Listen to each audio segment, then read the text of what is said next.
Vous êtes ici en plein cœur du pays d'Hôte, dans le nouvel élevage hélicicole de Vaunon. 350 000 gros gris vivent dans ces 900 mètres carrés. Jennifer, la maîtresse des lieux, connaît tout de l'escargot. Pour éviter les prédateurs, ils se cachent en dessous, ils se cachent surtout des intempéries, de la chaleur. Et le soir venu, après l'arrosage, ils sortent. Le projet un peu fou sur le papier est né il y a 2 ans dans la tête de ce couple de trentenaires.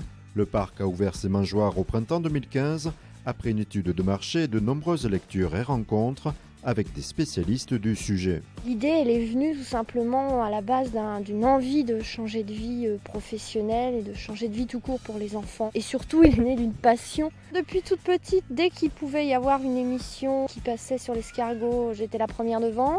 J'avais plusieurs terrariums dans la chambre où j'étudiais déjà la reproduction, le démoulage des pontes, la naissance des petits. Sa production, Jennifer la commercialise notamment sur les marchés, avec conseils et explications sur cet étrange élevage.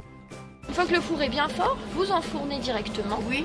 Et par contre, il ne faut pas partir très loin, ça va très vite, entre 6 et 8 minutes selon le four. L'escargot est beaucoup plus moelleux que les autres qu'on a pu goûter, que les bourgognes. Oui. L'élevage consiste à faire donc grossir la bête relâchée en mai. Tous nos escargots sont transformés chez nous dans notre laboratoire de transformation où on met un point d'honneur à travailler en frais.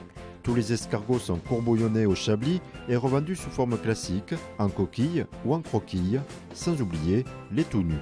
Les tout nus, d'après ma fille, c'est les escargots qui ont perdu leur coquille.